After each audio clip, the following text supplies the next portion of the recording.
50% des hommes au Japon déclarent que la vie est plus dure pour eux que pour les femmes. Mais comment? Le pays est 118ème sur 146 en 2024 en matière d'égalité des sexes. Le Japon sexiste. Le parlement japonais est composé à 86% d'hommes. Le Japon patriarcal. Il existe des lois japonaises uniquement dédiées aux femmes. Le Japon inégal. Bref, ce pays devrait être un véritable paradis pour les hommes. Et pourtant chaque année, 2 fois plus d'hommes japonais que de femmes japonaises mettent fin à leur jour. 2 fois plus d'hommes japonais que de femmes japonaises dépassent les 60 heures de travail par semaine. 9 hikikomori sur 10 sont des hommes. Et pour finir, 95% des sans-abri au Japon sont des hommes. Alors est-ce que ces 50% d'hommes qui disent être moins bien lotis que les femmes sont des chouineurs? Ou alors ils ont mis le doigt sur une vérité qui fait mal à entendre? C'est ce que nous allons voir aujourd'hui avec les 10 inconvénients d'être un homme au Japon, et vous allez voir qu'il y a même des endroits où on ne peut pas aller.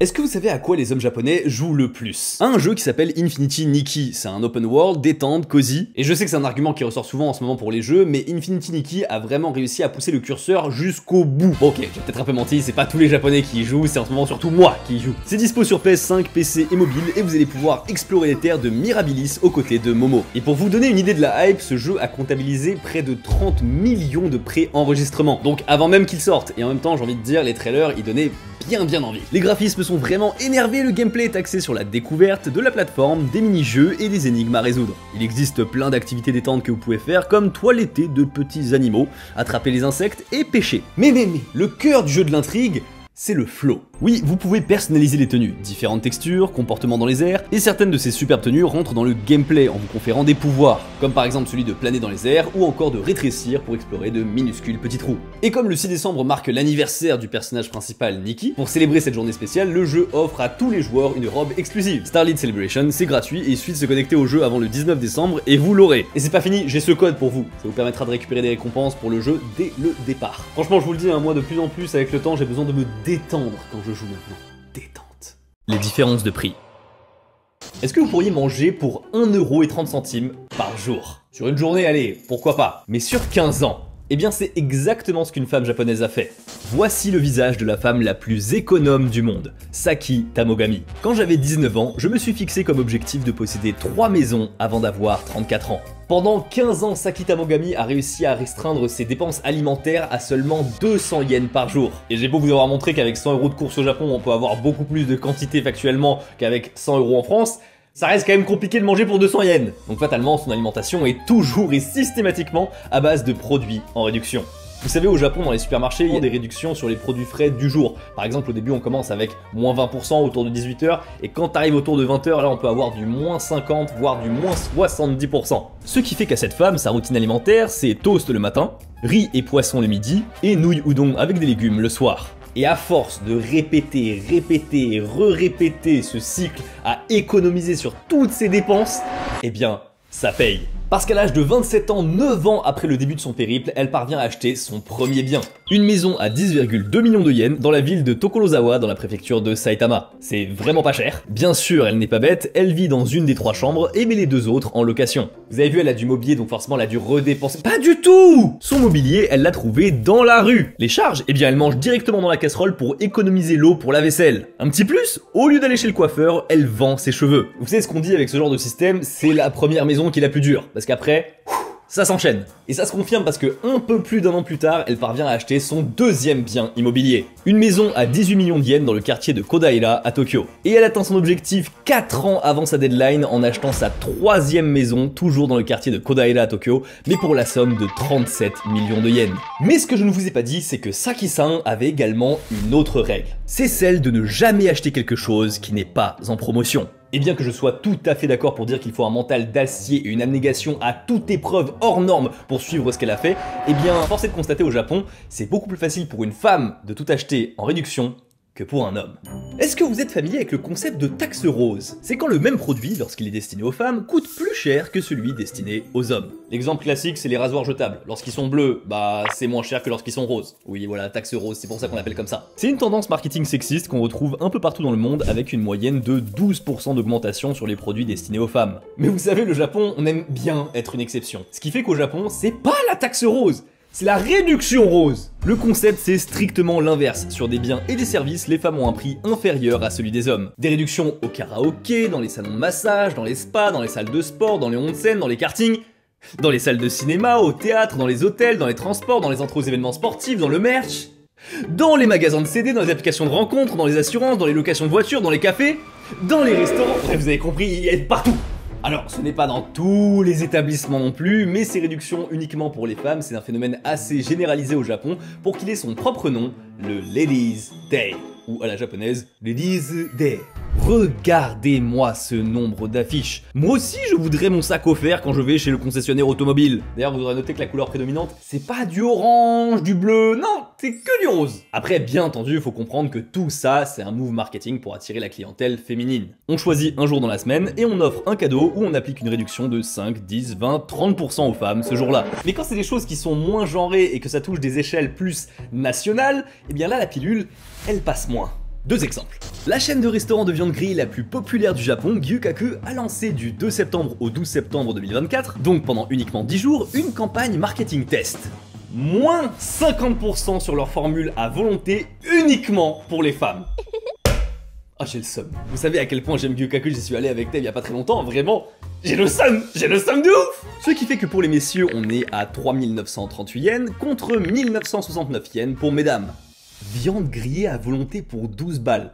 Est-ce que vous vous rendez compte? Et commencez même pas à me parler de vos trucs, là voilà, buffet à volonté, machin. Non, non, non, non, non. 12 €, tu as de la viande wagyu, grillée, avec de la sauce comme ça parfois, ou juste du sel. Et ensuite, bien sûr, elle peut être maturée jusqu'à 30 jours pour avoir encore plus de goût. Non, c'est une dinguerie. Bon, moi forcément, j'ai pas ce problème financier, mais les hommes japonais qui ont pas la même bourse que moi, ah, ils ont pris le somme de fou. Ça a fait un petit scandale sur le net, mais apparemment Gyukaku a quand même maintenu la campagne. Bon, en même temps, ça dure que 10 jours. Le second cas, c'est des places de cinéma. Sérieux, autant pour la bouffe, il y avait un semblant de justification avec le fait qu'un homme en moyenne va quand même plus manger qu'une femme en moyenne, même si c'est pas un rapport de 1 pour 2. Mais pour le cinéma, c'est quoi? C'est nos fesses, elles vont abîmer plus vite le siège? Qu'est-ce qui se passe? Le mercredi, c'est Ladies' Day dans les cinémas Toho et les femmes ont une réduction de 700 yens, passant le prix de la place de 1900 yens à 1200 yens. Ou plutôt devrais-je dire, c'était parce qu'encore une fois, après quelques polémiques, eh bien la compagnie a décidé d'appliquer le même tarif pour tout le monde. Ce qui fait que depuis le 14 juillet 2021, on parle de mercredi Toho, où la réduction s'applique aux hommes comme aux femmes. Mais bon, pour tous les autres trucs, par contre, il y a encore beaucoup de réductions que pour les femmes. 40% des hommes au Japon entre 20 et 29 ans n'ont jamais eu de petite copine. C'est un classique sur le Japon avec les hommes encore vierges à 40 ans, bla bla bla. Non! Je veux attirer votre attention sur une statistique un peu différente. 40% des hommes japonais n'ont jamais eu de date amoureux. Attention à ne pas confondre avec être vierge. Les causes, on les connaît, l'isolement, la distanciation entre les individus, la pression sociale, le montant du salaire du mec qui n'est pas suffisant. Mais voilà, c'est comme ça, si vous êtes un homme japonais, vous avez statistiquement moins de chances de serrer que si vous êtes un homme français. Mais pour vous teaser un petit peu la suite, bizarrement, on a 40% d'hommes japonais entre 20 et 29 ans qui n'ont jamais eu de date amoureux, et on a 26% seulement d'hommes dans la même tranche d'âge qui n'ont jamais eu de rapport intime. Tiens, tiens, tiens, on y reviendra plus tard. La place des hommes, c'est au bureau. Les femmes au Japon, une fois que le mariage ou le premier enfant arrive, c'est ciao la carrière et bonjour la vie de mère au foyer avec un petit boulot à côté. La charge de travail qu'elles avaient retombe automatiquement sur ceux qui restent dans l'entreprise, c'est-à-dire les hommes. Donc ces derniers sont agacés lorsqu'ils voient des femmes dans l'entreprise. Certains finissent par les harceler, alors ces femmes sont motivées à partir le plus vite possible.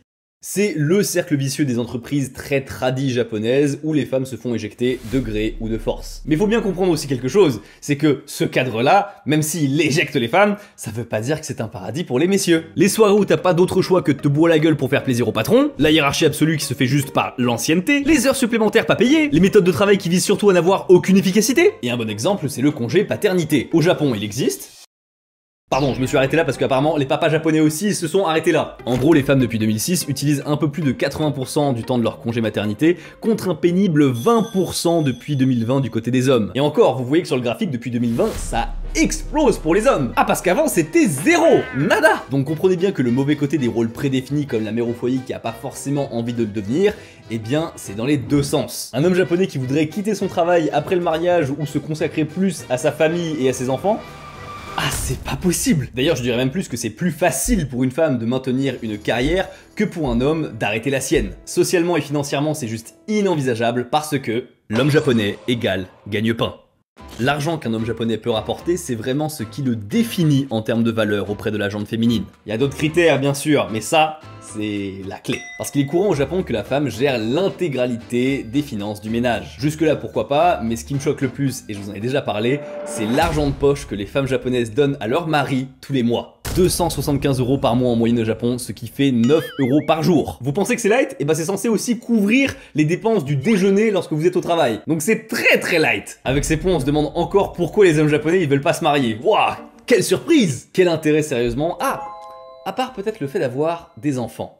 La garde des enfants.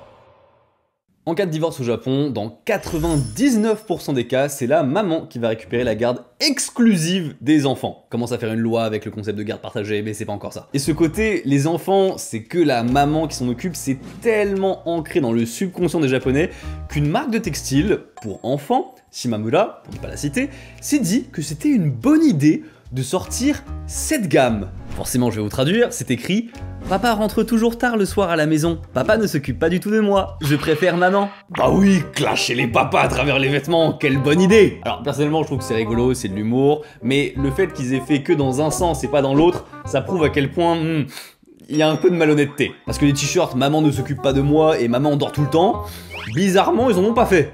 Bon, vous, vous doutez bien que ça a fait un bad buzz et ils ont retiré très vite les produits de la vente. Mais là où il y a des vraies injustices, c'est concernant les aides pour les familles monoparentales. Il y a pas mal d'aides qui se mettent en place pour les familles monoparentales parce que, bah, vous voyez bien que le modèle japonais, il est pas fait pour qu'une personne puisse couvrir toutes les dépenses, en fait, et de l'enfant et de soi-même. C'est pour ça qu'il y a des aides pour aider les mamans.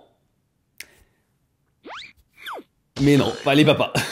Techniquement, la loi devrait aussi aider les papas, mais bizarrement, dans les procédures, etc., ça coince. À chaque fois, ça coince. Même si je dois bien sûr le répéter, il y a beaucoup moins de familles monoparentales avec un papa que de familles monoparentales avec une maman.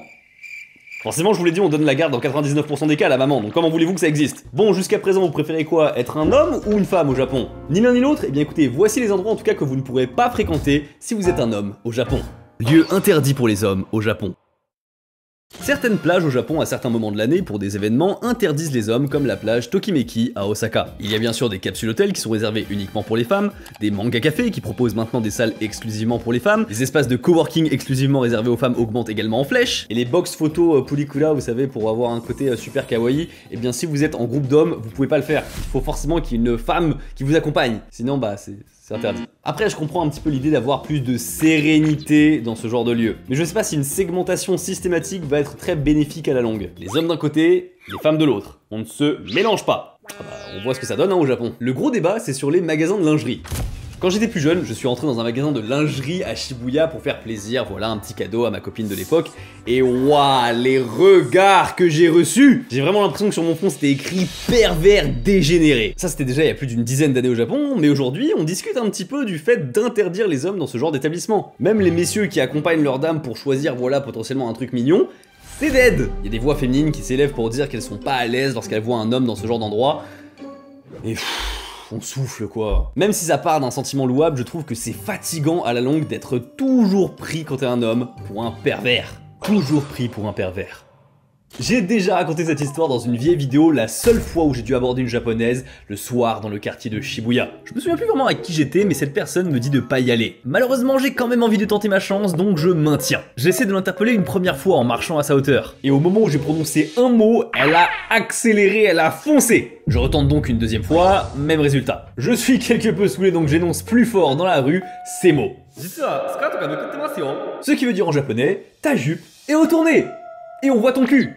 Bon ok, j'ai pas dit ça, mais c'était le cas. Oui, je voulais juste la prévenir que ça faisait à peu près 200 mètres que absolument tout le monde dans la rue voyait son derrière. Forcément, à ce moment-là, les gens autour se retournent parce que je parle fort. La fille, dans la panique, elle remet sa jupe, elle me fait une mini courbette comme ça, et elle repart très vite sans dire un mot. En même temps, j'imagine que vu la honte qu'elle devait ressentir, elle avait pas envie de rester là. Bon, c'est assez rigolo, mais factuellement, il y a quand même une centaine d'hommes et de femmes qui ont dû voir la situation avant que je remarque. Et ces personnes n'ont rien fait. Pourquoi? Alors, du côté des femmes, je trouve que c'est un manque de solidarité féminine absolument honteux, mais du côté des hommes, eh bien, je pense qu'il y a une grande partie qui se dit « Ouais, je ne me mêle pas de ce qui ne me regarde pas », ou alors j'observe juste le paysage, et d'autres ont peut-être pu se dire « Attention, c'est un piège ».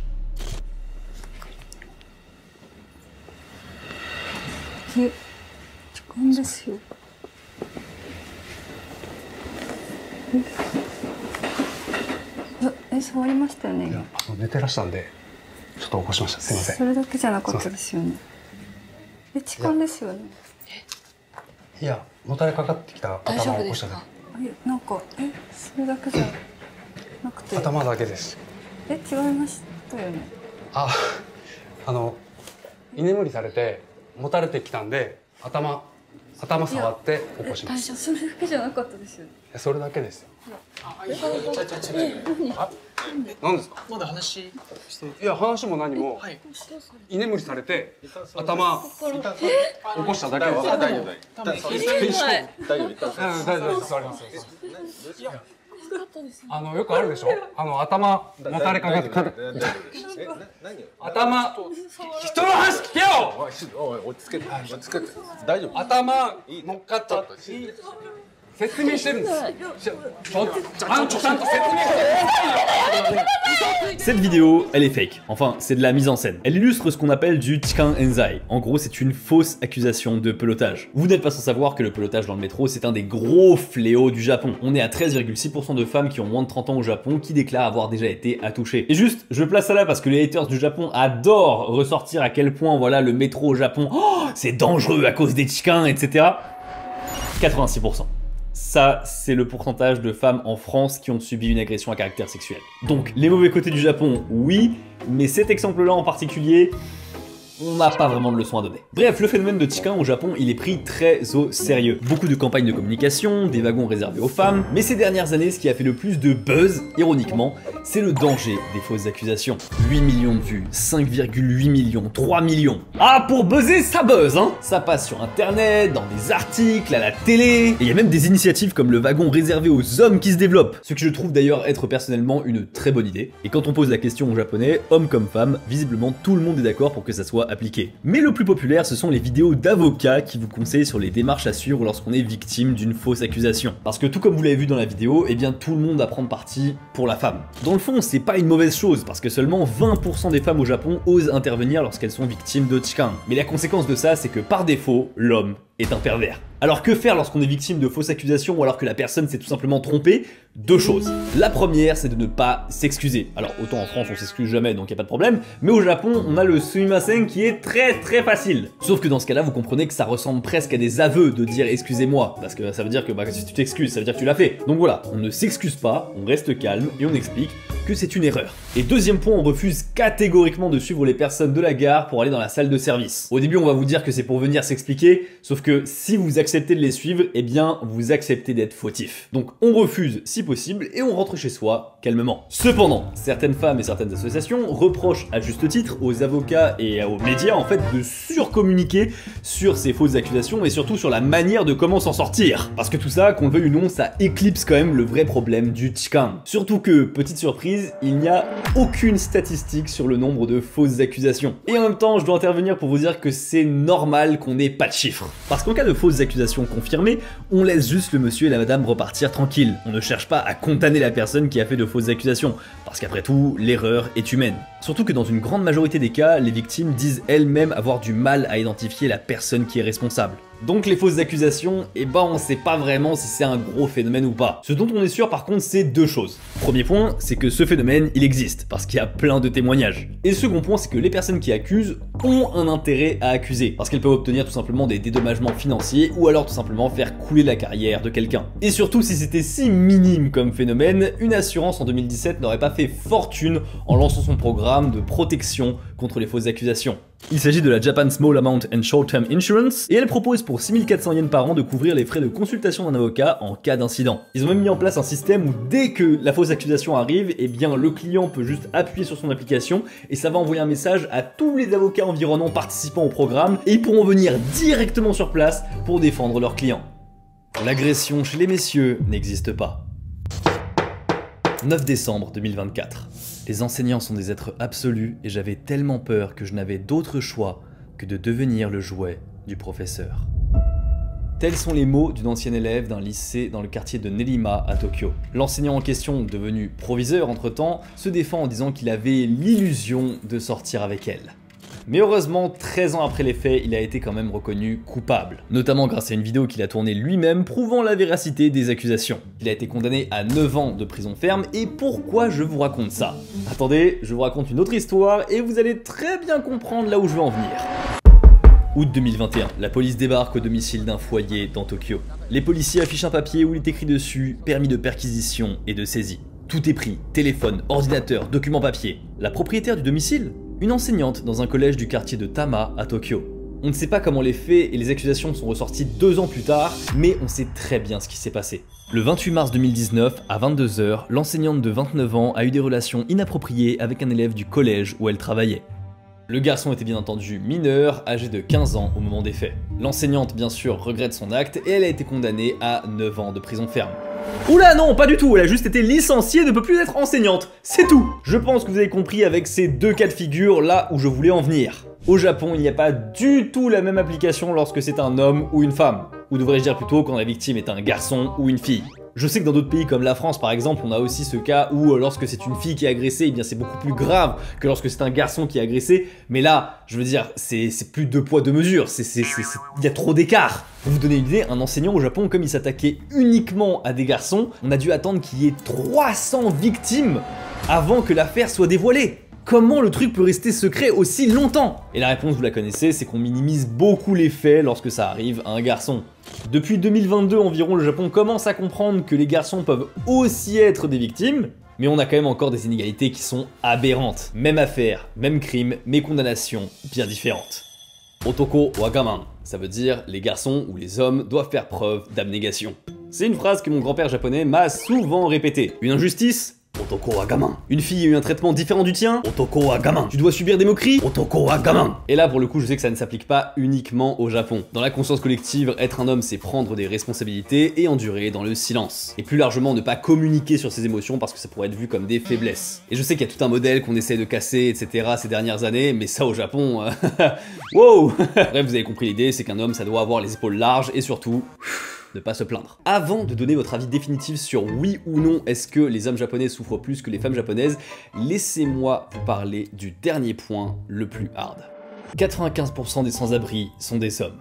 Bon, cette statistique, elle fait mal. Pour vous donner une idée de l'écart ubuesque qu'il y a avec la France, parmi les sans-domicile, on est à 60% d'hommes. On est plus égalitaire, youpi. Mais vous vous doutez bien que derrière ce pourcentage de 95%, il y a forcément quelque chose de bien plus profond qui se cache derrière. 2820. C'est le nombre officiel de sans-abri à travers tout le Japon. C'est excessivement peu et le gouvernement japonais se félicite de voir ce nombre baisser de 8% entre 2023 et 2024. Sauf que, dans cette statistique, ça n'inclut pas 2 types de personnes. Les naufragés, qui sont des personnes qui ont un travail mais qui n'ont pas suffisamment de revenus pour prendre un logement, et donc ils dorment dans des manga cafés. On en dénombre au Japon autour de 15 000 en 2020. Et la seconde catégorie, ce sont les fameux Toyoko Kids. Ce sont des mineurs qui se regroupent dans le quartier de Kabukicho. Pour survivre, ils doivent satisfaire des sugar daddy ou sugar mommy, sous les yeux impuissants des associations présentes pour leur venir en aide. Alors, ils gagnent énormément d'argent, mais tout un écosystème s'est construit autour d'eux pour les garder dans la pauvreté. Si jamais j'ai fait une vidéo où j'ai approfondi le sujet. Donc déjà, ce pourcentage de 95%, on comprend qu'il n'est pas fait sur un échantillon tout à fait honnête des sans-abri. Mais si on prend une communauté plus large, comme par exemple le nombre de Japonais qui vivent sous le seuil de pauvreté, eh bien là, on a une surprise. 19% des femmes japonaises vivent sous le seuil de pauvreté contre 15% chez les hommes. Ce qui fait 12,3 millions de femmes pour 9,3 millions d'hommes. What? Beaucoup plus d'hommes sans abri que de femmes sans abri, mais beaucoup plus de femmes pauvres que d'hommes pauvres. Comment c'est possible? La réponse à cette énigme, elle s'appelle le dernier filet de sécurité sociale. Ce dernier filet, il n'existe quasiment uniquement que pour les femmes et il est composé de 2 facettes. La première, ce sont les nombreuses associations qui ciblent les femmes qui sont dans la pauvreté. Dans le même style, il y a aussi les refuges n'acceptant que des femmes. C'est très cool de venir en aide, mais j'ai toujours trouvé ça un petit peu étrange de cibler qu'une seule partie du problème. Après, vous me direz que c'est quand même mieux que rien. Déjà, là, on a la première inégalité, mais la seconde facette, eh bien, disons qu'elle est beaucoup plus pragmatique.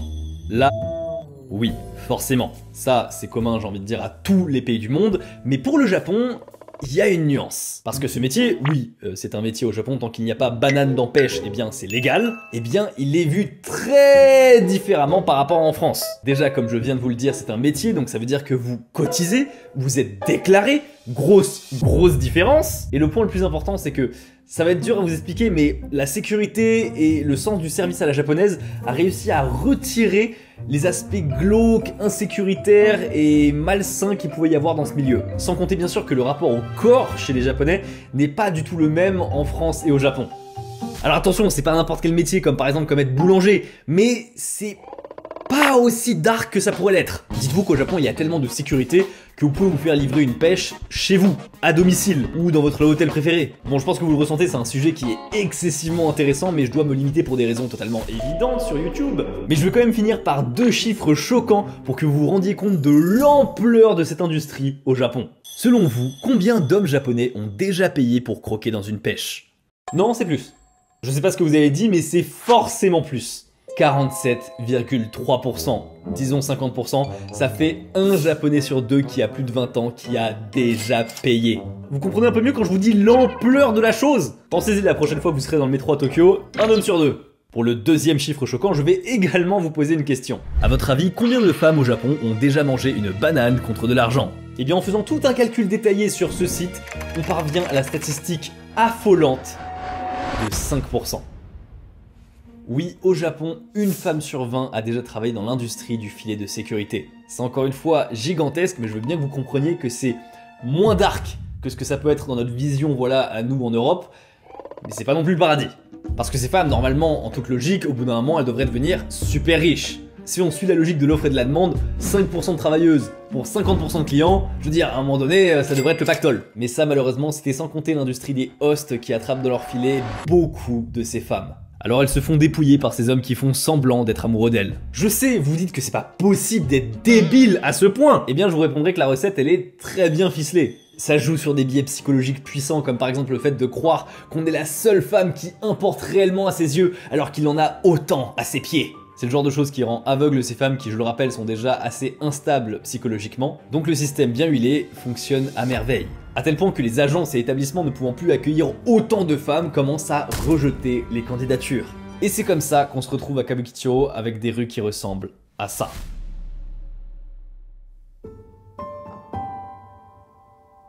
Ces filles, c'est ce qu'on appelle des Tachimbo Zoshi, littéralement filles debout. Et le Japon commence à comprendre que ça devient une activité touristique. Les politiques réagissent parce que ça donne une image d'un Japon où les touristes peuvent croquer des pêches librement.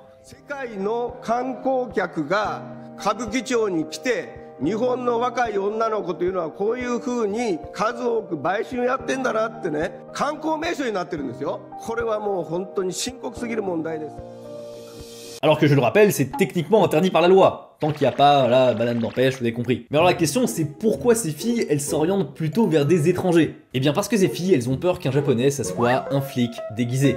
Surtout que les japonais ils connaissent très bien les sites où aller pour avoir ce genre de choses. C'est pour ça qu'elles estiment que c'est plus safe de prendre un étranger. Et même des guides qui s'occupent de la traduction entre la japonaise et le touriste, enfin bref, ça part trop loin. Bref, ce dernier filet de sécurité, vous le comprenez, c'est pas non plus un chemin sans embûches. Même si personnellement je ne me prononcerai pas sur qu'est-ce que je trouve être le pire. Avoir constamment froid et faim ou se faire mettre en pièces psychologiquement et même parfois physiquement.